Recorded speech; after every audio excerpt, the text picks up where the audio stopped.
Hello दोस्तों, my self doctor Buddheshwar Maurya BMS medico की तरफ से आपका स्वागत है। आज हम पढ़ेंगे लेक्चर नंबर 6 संधि प्रकरण। नाम से ही स्पष्ट है आपका संधि। ठीक है, पहले हम बता देते हैं कि एग्ज़ाम में इससे कितने नंबर हैं। तो ये एक बड़ा टॉपिक माना जाता है। इससे एग्ज़ाम में फाइनल एग्ज़ाम में 15 नंबर के क्वेश्चन आने तय होते हैं। अभी हम जैसे जैसे आगे बढ़ेंगे आपको क्वेश्चन दिखाते रहेंगे 2021 और 2022 में कितने क्वेश्चन पूछे गए हैं। चलिए हम आज का टॉपिक शुरू करते हैं। संधि। ठीक है, संधि नाम से यह स्पष्ट है। संधि मतलब जोड़ना या मिलना। अब उसको हम समझाते हैं। संधि की व्युत्पत्ति, संधि शब्द की व्युत्पत्ति। ठीक है, सम प्लस सम धन धा धन की। ठीक है, देखिए आपको सम धन धा धन की से हुई है इस प्रकार से बोलना। अगर व्युत्पत्ति पूछता है तो आपको ये वर्ड लिखना है। अब परिभाषा देखेंगे। संधि का शाब्दिक अर्थ होता है या योग, अर्थात दो वर्णों का मेल संधि है, अथवा दो वर्णों के मेल से उत्पन्न विकार ही संधि है। जैसे राम प्लस आनंद बराबर रामानंद। इस प्रकार से हम शब्दों को जोड़ते हैं और इस प्रकार से हमारा कंप्लीट होता है। ठीक है, और हम तो यहाँ आपको संधि समझ में आई होगी, आई होप कि संधि सम धन धा धन की से उत्पन्न हुआ है। संधि सम धन धा धन की से व्युत्पत्ति हुई है इसकी। इसका अर्थ होता है सौ की सीधी बात मेल या जोड़ना। आगे बढ़ेंगे। देखिए संधि के भेद बताए गए हैं। संधि के भेद 3 होते हैं। ठीक है, कौन कौन से? स्वर संधि या अचि संधि कहते हैं, व्यंजन संधि या हल्य संधि कहते हैं, और विसर्ग संधि।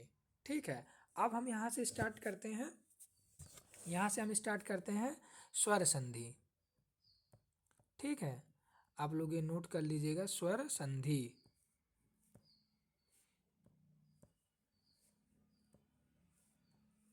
ठीक, स्वर संधि। अब स्वर संधि विभिन्न प्रकार के होते हैं। अगर हमको स्वर संधि बतानी है तो स्वर संधि विभिन्न प्रकार के होते हैं, जिसमें से नंबर 1 होता है हमारा यड़ संधि। ठीक है, एग्जाम में ये बहुत ज़्यादा पूछे जाते हैं। अब देखिए यड़ संधि है। ठीक है, यड़ संधि में आपको क्या करना है? यड़ संधि। यड़ संधि का मैंने सूत्र बोला है, हमेशा सूत्र आपको अब ध्यान देना। संधि में तो विशेषकर सूत्र को ई को यड़च, ई को यड़च, ये इसका सूत्र होता है। अगर आप यड़ संधि की परिभाषा सूत्र लिखकर उदाहरण 5 समझा दे रहे हैं तो आपका वो कंप्लीट माना जाता है। आपको परिभाषा याद है तो अच्छी बात है। देखिए, जब पहले वाले शब्दों के अंत में इक प्रत्याहार, आपको यहाँ देना है इक प्रत्याहार। मैंने प्रत्याहार वर्ड परिचय के बाद हमने तुरंत वो प्रत्याहार बताया था। छोटी ई, छोटा ऊ, री, री का कोई वर्ड हो और क्रमशः वाले शब्दों के प्रारंभ अश्वर्ण, ठीक है, आभिन्न, अश्वर्ण मतलब होता है आभिन्न स्वर हो तो इक, ई, छोटी ई, छोटा ऊ, री, री के स्थान पर क्रमशः यड़ या वा रा ल ऊष्म व्यंजन हो जाता है। ठीक है, या वा रा ल आपको अब यहाँ से छोटा बड़ा मतलब छोटा से लेकर ज्ञा तक यहाँ आपको याद होने चाहिए।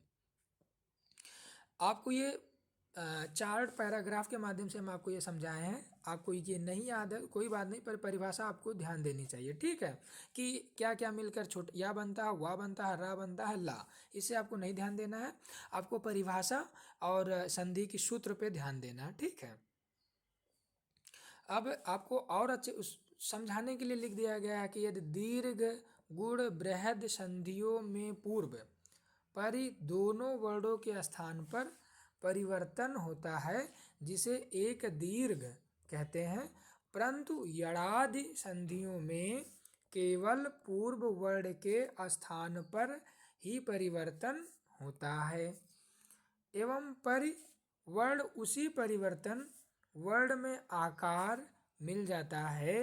जैसे गुण संधि के अंतर्गत, ठीक है, गुण रामा ईस की संधि होगी तो रामा रमा का आ तथा ईस का ई का मिलकर क्या बनेंगे, ईस मिलकर यड़, यड़ आदि संधि का विवेचन किया जा रहा है। ठीक है, मैंने आपको क्या बताया है, ये आपको ध्यान नहीं देना है, आपको ऊपर चलकर केवल सूत्र और परिभाषा ध्यान देना। ये सूत्र इसके याद करने हैं आपको और ये परिभाषा याद करनी है। फिर आपको हम चलते हैं उदाहरण पे। ठीक है, देखिए मैंने कैसे आपको समझाया है। आपको यहाँ उदाहरण रटे होने चाहिए। देखिए सुधि प्लस उपायस, तो शुद्ध में बड़ी ई आया है, ठीक, और उपायस में छोटा ऊ, तो यहाँ क्या आया, शुद्ध प्लस ई या उपास्य, तो ई बराबर या हो गया क्योंकि या वाराला आता है, तो यहाँ शुद्ध, देखिए शुद्ध उपास्य, शुद्ध उपास्य बना। ठीक है, आपको इस तरह से संधि समझनी है। ठीक है, मैं आपको, देखिए पहले बात मैंने बोला आपको सूत्र, ये सूत्र ध्यान होना चाहिए आपको। यड़ संधि, यड़ संधि की इतने सारे एग्जाम्पल हैं। अब देखिए एग्जाम्पल में मैंने क्या बोला, जैसे मध्वर आ गया, तो मध्वर का संधि विच्छेद क्या है, मधु प्लस अरि। ठीक है, अगर ऐसे पूछता है कि मधु प्लस अरि में कौन सी संधि है, मधु प्लस अरि, अरि में कौन सी संधि है, अरि में कौन सी संधि है, तो हम बताएंगे यड़। ठीक है, इस तरह आपको समझ में आना चाहिए। दूसरा है धृति प्लस अंशा, धृतांश। ठीक है, तीसरा है लाकृति, लृ प्लस आकृति। इस तरह हम इतने सारे एग्जाम्पल लिख दे रहे हैं कि अगर आप एक बार एग्जाम्पल देखेंगे तो आपको दोबारा भूलेगा नहीं। दधि प्लस अत्र, दधि ये संधि विच्छेद है और ये हमारे संधि मिलकर बनेंगे दध्यत्र। इति प्लस आदि, ठीक है, इत्यादि कैसे बना, आपको यहाँ समझना है कि ऊपर मैंने बताया है या वा रल छोटी ई बराबर या हो जाता है, तो ये नहीं समझ में आ रहा, आप सीधे सीधे एग्जाम्पल रटिए, उसका संधि विच्छेद देखिए। नदी प्लस अपि, नद्यपि। कुछ वर्ड होते हैं आपको रटने हैं, जहाँ समझने वाला होता है मैं, जहाँ रटने वाला होता है मैं ऑलरेडी बता दूंगा आपको, वहाँ रटने हैं, लेकिन जहाँ समझने वाला है ऑलरेडी आपको समझना पड़ेगा। जैसे ये सब यड़ संधि ही चल रही है, कौन सी संधि, यड़ संधि चल रही है, यड़। इस तरह पितृ प्लस आज्ञा, पित्राज्ञ, मात्र प्लस अंशा, मात्रांश, यद्यपि बराबर यद प्लस अपि। इस तरह हम सारे संधि का संधि विच्छेद करेंगे। देख रहे हैं कितने एग्जाम्पल मैंने आपको लिखकर समझाया, अगर इतना एक बार आप रीड लेंगे इससे ज़्यादा कहीं नहीं मिलेगा आपको। अस्त्यत्र, अस्ति प्लस अत्र, इत्येवम, इति प्लस एवं होता है, इत्यप, इति प्लस अपि होता है, लघ्वादय, लघु प्लस आदय होता है, करोत्वम, करोति प्लस एवं होता है, ग्रामेशवम, ग्रामेश प्लस एवं होता है। इस तरह आपको समझाया गया है। ठीक है, तो यहाँ आपको इतने सारे एग्जाम्पल हैं अगर, तो आप यड़ संधि कहीं नहीं कन्फ्यूजन होंगे। ठीक है, और यहाँ से आपका स्वर व्यंजन विसर्ग, ठीक है, स्वर व्यंजन विसर्ग शुरू हुआ, संधि है, संधि में आपको स्वर संधि में पहला यड़ संधि मैंने आपको बता दिया, आप आई होप आपको समझ में आया होगा। अब यहाँ से हम चलते हैं दूसरे संधि पे, गुण संधि। ठीक है, गुण संधि का सूत्र क्या होता है, आप मेरे साथ उच्चारण करिएगा, आद्य गुणा, हलंत को ध्यान दीजिएगा क्योंकि संस्कृत में हलंत पे नंबर कटते हैं, आद्य गुणा। ठीक है, ये इसके सूत्र होते हैं, इसकी परिभाषा आपको समझनी है। देखिए जब छोटा आ, बड़ा आ के बाद छोटी ई, बड़ी ई, छोटा ऊ या बड़ा ऊ अथवा री या लरी आते हैं तो उनको क्रमशः ए, ओ, अर तथा अल हो जाते हैं। ए, ओ, अर और अल गुण कहलाते हैं। आपको सीधे सीधे ध्यान देना है, जब छोटा आ या बड़ा आ या छोटी ई या बड़ी ई या बड़ा ऊ, री या लरी आते हैं तो उनको क्रमशः आए, इतने वर्ड अगर आपको दिखते हैं जितना मैंने बोला है पिन पॉइंट पॉइंट करके, तो उसके स्थान पे ए, आय, अर तथा अल हो जाते हैं। इससे हम क्या समझेंगे, अब ये हमारा आदि गुणा है, अर्थात गुण संधि है। गुण संधि में फिर आपको तालिका बनाया गया, तालिका नहीं समझ, तालिका सबसे अच्छा आपको समझाने के लिए, अगर नहीं समझ में आता है तो आप परिभाषा और सूत्र आदि गुणा, गुण संधि का जो होता है आदि गुणा होता है। चलिए मैं आपको एग्जाम्पल फिर से दिखाता हूँ, ये देखिए, या इतने सारे एग्जाम्पल दे देंगे ना कि इसमें सारे मिलेंगे आपको। जैसे गढ़ प्लस इंद्र, गणेंद्र कैसे बना, देखिए गढ़ आ आया, तो इसका आ, इंद्र ई, लिए क्या बना ए, तो गड़ अपर एक मात्रा आधा न और द में आधा रा, गणेन्द्र आय आया ना। तो आप ऐसे सारे वर्ड को कन्वर्ट कर सकते हैं। अप इंद्रा, उपेंद्र, आ ई से आय बना, आय का उच्चारण हो रहा है।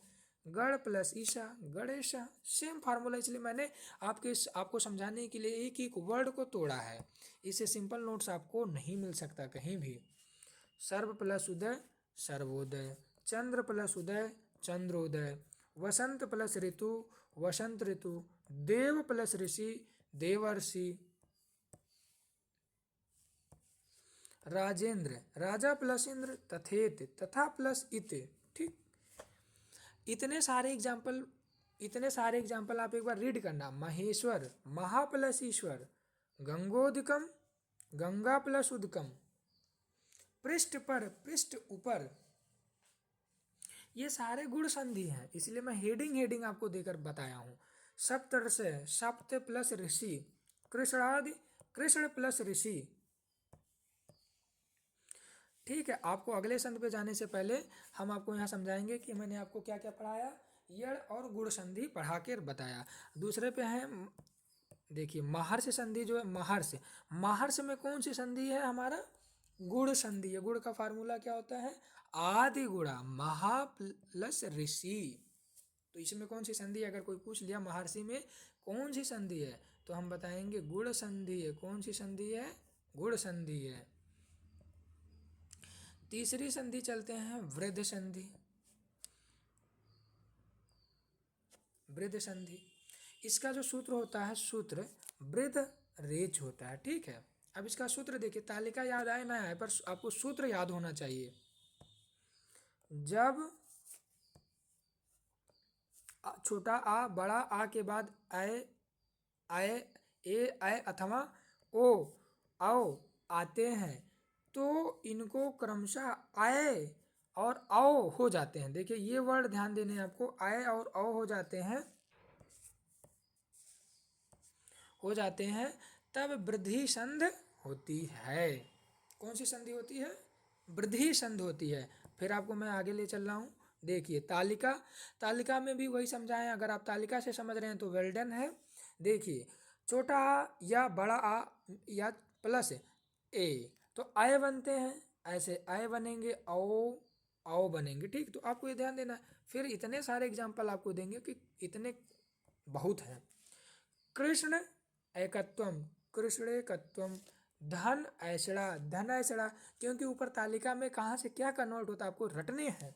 ना प्लस एवं, नैवम, सदा प्लस आयो, सदैव, गंगा प्लस ओघा, गंगोघा, वन प्लस ओकस, वनौकस। आगे चलेंगे हम। जल प्लस औघा, जलौघा, महा प्लस औषधि, महौषधि। ठीक, अब नेक्स्ट संधि है हमारी आयादि संधि। ठीक, आयादि संधि, इसका जो देखिए, ये इसका जो है सूत्र क्या होगा, हमारा सूत्र होगा एचो आए वायो वाह। जब यच एच आए ओ आए और से परे कोई स्वर हो, देख लीजिए एच आए ओ आए और औ से परे कोई स्वर हो, तो ऐ को आय में, ओ को आओ में, आय को आय में, ये ध्यान देना है।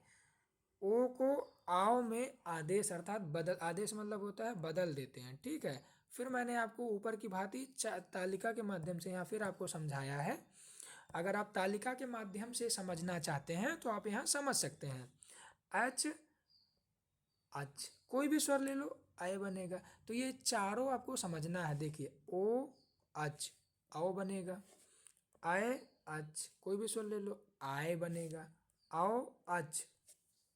ठीक है, कोई भी स्वर ले लेंगे तो आओ बनेगा। ठीक, अब फिर इतने सारे एग्जाम्पल, मैं कौन सी संधि आपको पढ़ा रहा हूँ, आपको ध्यान देना है कि हमेशा संधि का नाम आपके टिप पे होना चाहिए संधि पढ़ते समय। देखिए मैं आपको पढ़ा रहा हूँ आयादि संधि में, इसका फार्मूला होता है एचो आय वायाव, आयादि संधि का फार्मूला होता है। देखिए इसको इतने एग्जाम्पल बता देंगे हम।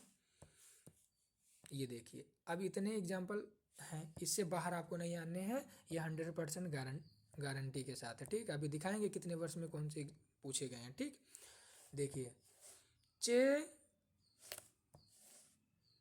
चे अनम चैनम, से अनम शयनम, पो अनः पौनः, विष्णु अय विष्णवे, नय अय का नाय का। आपको कैसे ये समझाएं हम, देखिए ये मैंने आपको समझा दिया है कि आय कहाँ से कन्वर्ट होता है, आओ कहाँ से, आय और आओ ऊपर मैंने परिभाषा में बताया है, HOI इसका सूत्र होता है। बार बार सूत्र आपको रिवाइज करने हैं।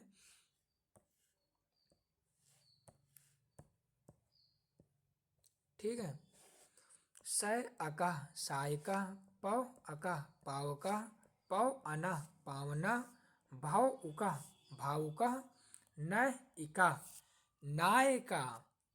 इसी तरह श्रो प्लस अना श्रोनम।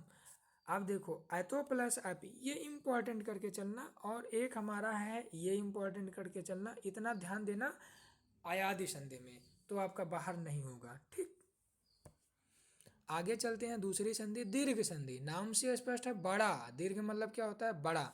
नेक्स्ट संधि हमारी है दीर्घ संधि। ठीक, इसमें इसका सूत्र आकाशवर्णे दीर्घाः, आकाशवर्णे दीर्घ, ये इसका सूत्र होता है।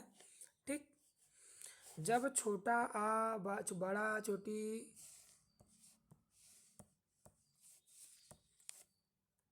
छोटा आ बड़ा आ छोटी बड़ी छोटा ओ बड़ा ओ एवं री वर्ण के पश्चात इनके सवर्ण वर्ण आते हैं, तो इन्हें क्रमशः बड़ा आ बड़ी बड़ा ओ और री हो जाता है।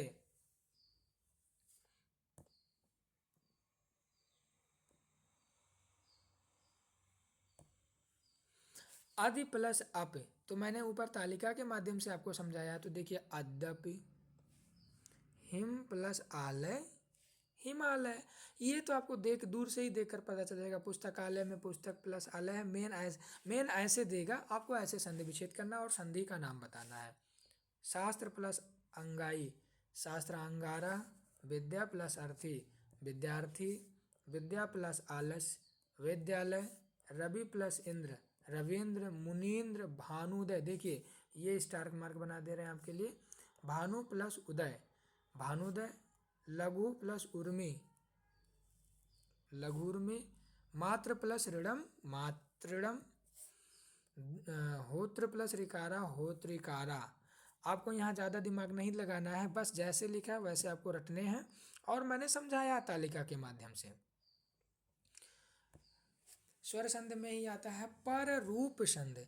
देखिए, इसमें सूक्ष्म वर्णों का अंतर होता है, आपको समझना है। पर रूप संध में आता है, जैसे पर रूप संध में क्या आया, सूत्र क्या है, ऐंगी, ये ध्यान दीजिएगा, पर रूपम ऐंगी पर रूपम।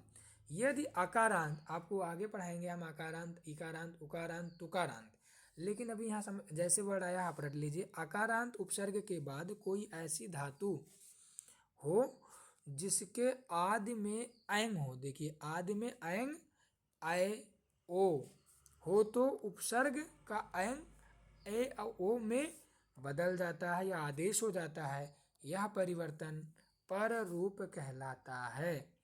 तालिका फिर हम बता दे रहे हैं आपको। देखिए, छोटा आ आए आए बनेगा, छोटा आ बड़ा ओ बनेगा। कहीं कहीं उच्चारण आप ध्यान से सुनेंगे तो आसानी होगी आपके लिए। आगे चलते हैं उदाहरण पर। देखिए, जितना उदाहरण है उतना पढ़ के जाइएगा। अगर बाहर आए, बाहर आने का चांस ना के बराबर है, क्योंकि इससे ज़्यादा एग्जाम्पल है ही नहीं कहीं। प्रा एजते, प्रेजते, उप औषध, उपोषध, ये 3 बार पूछे हैं एग्जाम में, और कंपटीशन के एग्जाम में भी बहुत पूछे जाते हैं। ठीक है, आगे चलते हैं। पूर्व रूप संधि।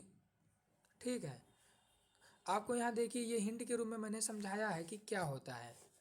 यहाँ आकारांत उपसर्ग है, क्रमशः प्रा, उप, प्रा और उप, तथा एंगनादि धातु है ऐजते और औषधि। इनमें उपसर्ग का आकार क्रमशः और ए और ओ में परिवर्तित हो गया है, प्रेजते उपोषति। ठीक है, पूर्व रूप संधि आता है नेक्स्ट। पूर्व रूप संधि में उसमें देखिए उसमें क्या आता है, पर रूप में, पर रूप में हमारा आया था ऐंगी, ये वर्ड आया था, ध्यान दीजिएगा।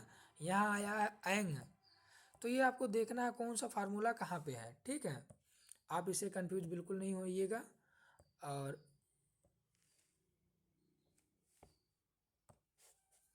देखिए सूत्र एंग पदांत है, पदांत एंग ए ओ से परे हास्व आकार आने पर वह आकार एंग ए ओ के रूप में बदल जाता है। आकार का ए या ओ पूर्व रूप हो जाता है। ऐसी स्थिति में आकार की सूचना देने के लिए अवग्रह लगा दिया जाता है। अवग्रह किसे कहते हैं, जैसे अवग्रह लगा दिया जाता है। ठीक है, आगे आपको हम फिर इसको एग्जाम्पल के माध्यम से समझाएंगे। हरे आओ, आपको यहाँ हम रिपीट कर रहे हैं, हरे आओ, हरे आओ। ठीक है, बिसड़ो आओ कुछ करना नहीं है, जो छोटा आ है उसको अवग्रह लगा देना, अवग्रह लगा देना, अवग्रह मतलब ये लगाना है। ठीक है, आपको ये मात्रा लगाना है, तो बिसड़ो आओ। नेक्स्ट आपको समझाने के लिए, कभी पूछा नहीं जाता है, इस संधि से कभी नहीं पूछा गया है, पर आपको समझा दे रहे हैं, सिलेबस में है। सूत्र प्लुत प्रग्रह अच नित्यम, मीनिंग समझ लो, इसमें कुछ है नहीं।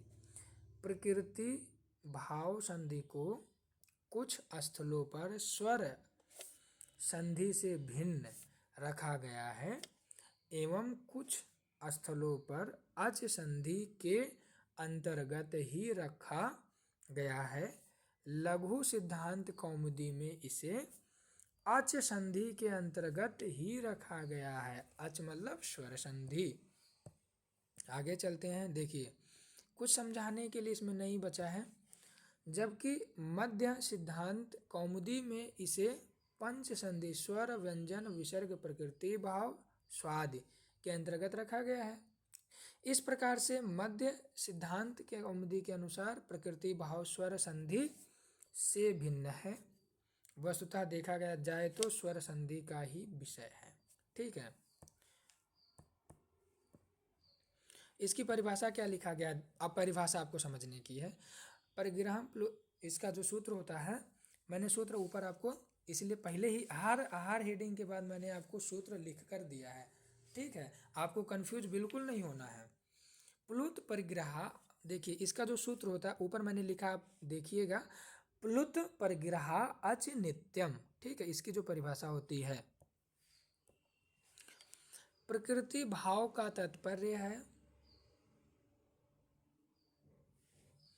कोई भी संधि या परिवर्तन का ना होना, अर्थात जब पहले वाले तथा बाद वाले दोनों वर्ड अपने मूल रूप में विद्यमान रहें तो उसे प्रकृति भाव कहते हैं। अब ये कब कब अप्लाई होता है, देखिए प्रकृति भाव कब होता है, ये हेडिंग है। प्रकृति भाव कब होता है, जब प्लुत या प्रग्रह वर्णों के बाद कोई स्वर आए तो प्रकृति भाव होता है, अर्थात कोई परिवर्तन या कोई संधि कार्य नहीं होता है। ठीक है, प्लुत प्लुत स्वर का एक भेद है जिसका उच्चारण काल हास्व तथा दीर्घ से होता है। अब यहाँ ये आपको थोड़ा इम्पोर्टेंट है, इसमें इस पे आपको बनाना है स्टार। ठीक है, अर्थात ऐसे वचन द्विवचन शब्द जिसके अंत में दीर्घ ई, दीर्घ उ तथा ए हों वे परिग्रह संज्ञक कहलाते हैं। आपको यहाँ ज़्यादा दिमाग नहीं लगाना, आप सीधे एग्जाम्पल पे जाइएगा। देखिए कुछ नहीं करना, एग्जाम्पल से आपको समझ में आ जाएगा। और अभी हम बताएंगे जो एमसीक्यू में 2 एमसीक्यू तो कंफर्म है, उससे पूछे जाते हैं। कृष्ण कृष्णौ अत्र, आपको जोड़ना है, कुछ नहीं करना है। तो ये क्या है, परिग्रह ईदे दिव दु वचनम, इसका सूत्र होता है। हरि आयतो, हरि आयतो, विष्णु ईमो, विष्णु ईमो। अच्छा, अभी तक आप सुने होंगे, जैसे एक और है अमी ईसा। अमी ईसा, कुछ नहीं करना, बस ये तो सबसे सिंपल है, दीर्घ संधि जैसा है।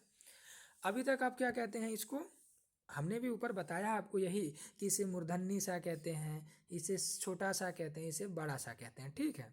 लेकिन इसको संस्कृत वर्ड में क्या कहते हैं, कभी कभी एग्जामिनर एमसीक्यू में बता देता है कि इस मूर्धन्य सा को, पेटचिरवा सा को मूर्धन्य कहते हैं संस्कृत भाषा में, छोटा सा को दंतीय कहते हैं, और बड़े सा को तालबई कहते हैं। बड़े सा को क्या कहते हैं, तालबई। बड़े सा को हम क्या कहेंगे, तालबई, ठीक है। तो इस प्रकार से हम यहाँ संधि को देखते हैं। देखिए ये संधि यहाँ आपको इतना ध्यान देना है कि ये तीनों तो आपको बार बार रिपीट होने चाहिए और याद होने चाहिए। आज के लिए यहीं तक, तब तक के लिए धन्यवाद।